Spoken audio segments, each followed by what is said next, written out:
பக்கத்துல அண்ணன் ஜி.கே. மணி உட்கார்ந்து இருக்கிறார். உண்மையிலேயே பார்க்க பரிதாபமாக இருந்தது. ஜி.கே. மணிய தியாகச்செம்மல் கோக்கா மணின்னு சொல்லுவாரு. யாரு? ராமதாஸ் அவர் தமிழ் குடிதாங்கி இல்ல ஐயா. அதனால ஜி.கே. மணின்னு சொல்ல மாட்டார். கோக்கா மணின்னு தான் சொல்லுவாரு.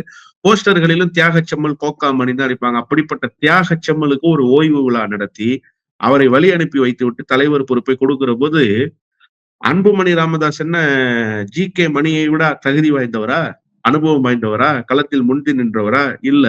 ஆனா அவருக்கு தலைவர் பொறுப்பு கொடுத்த போது இனித்தது. இன்னொரு பக்கம் நீங்க பாருங்களேன். நீங்க வேலூர் அரக்கோணம் தொகுதியில வெற்றி பெற்று ரயில்வே துறைக்கு இணையமைச்சர் ஆனாரு. ஏ.கே. மூர்த்தி அதற்கு முன்பு ரயில்வே துறைக்கு இணையமைச்சரா இருந்தாரு. தலித் எழில்மலை ஒன்றிய அமைச்சராக இருந்தாரு. அதன் பிறகு நீங்க பாத்தீங்கன்னு சொன்னா அன்புமணி ராமதாஸ் ஒன்றிய அமைச்சரானாரு. ஏன் அன்புமணி ராமதாஸ் ஒன்றிய அமைச்சராகிற போது அந்த கட்சியில வேற சீனியர்ஸே இல்லையா? அவர் ஒன்றிய அமைச்சர் ஆகிறதுக்கு முன்னாடி அன்புமணின்னு ஒருத்தர் இருக்காருன்னு தமிழ்நாட்டு அரசியல் களத்துல யாருக்காவது தெரியுமா?